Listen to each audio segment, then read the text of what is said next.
Joash and Jehoiada. Now when Athaliah the mother of Ahaziah saw that her son was dead, she arose and destroyed all the royal family. But Jehoshba, the daughter of King Joram, sister of Ahaziah, took Joash the son of Ahaziah and stole him away from among the king's sons who were being put to death, and she put him and his nurse in a bedroom. Thus they hid him from Athaliah, so that he was not put to death. And he remained with her 6 years, hidden in the house of the Lord, while Athaliah reigned over the land. But in the 7th year Jehoiada sent and brought the captains of the Kerites and of the guards, and had them come to him in the house of the Lord.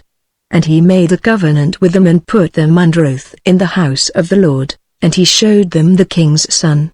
And he commanded them, "This is the thing that you shall do, 1/3 of you, those who come off duty on the Sabbath and guard the king's house, another third being at the gate Zur and a third at the gate behind the guards, shall guard the palace.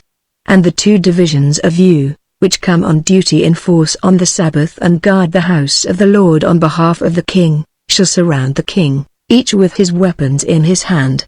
And whoever approaches the ranks is to be put to death. Be with the king when he goes out and when he comes in."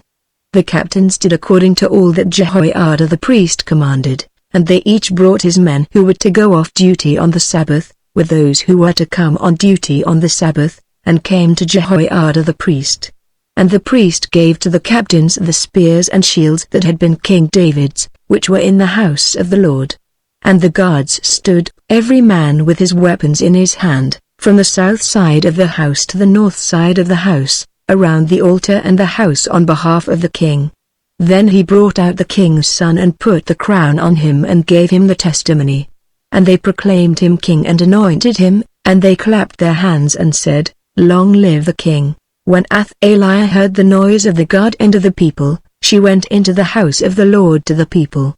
And when she looked, there was the king standing by the pillar, according to the custom, and the captains and the trumpeters beside the king, and all the people of the land rejoicing and blowing trumpets.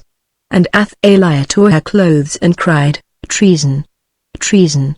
Then Jehoiada the priest commanded the captains who were set over the army, "Bring her out between the ranks, and put to death with the sword anyone who follows her." For the priest said, "Let her not be put to death in the house of the Lord." So they laid hands on her, and she went through the horses' entrance to the king's house, and there she was put to death. And Jehoiada made a covenant between the Lord and the king and people, that they should be the Lord's people, and also between the king and the people. Then all the people of the land went to the house of Baal and tore it down, his altars and his images they broke in pieces, and they killed Mattan the priest of Baal before the altars. And the priest posted watchmen over the house of the Lord. And he took the captains, the Kerites, the guards, and all the people of the land, and they brought the king down from the house of the Lord, marching through the gate of the guards to the king's house. And he took his seat on the throne of the kings. So all the people of the land rejoiced, and the city was quiet after Athaliah had been put to death with the sword at the king's house. Jehoash was 7 years old when he began to reign,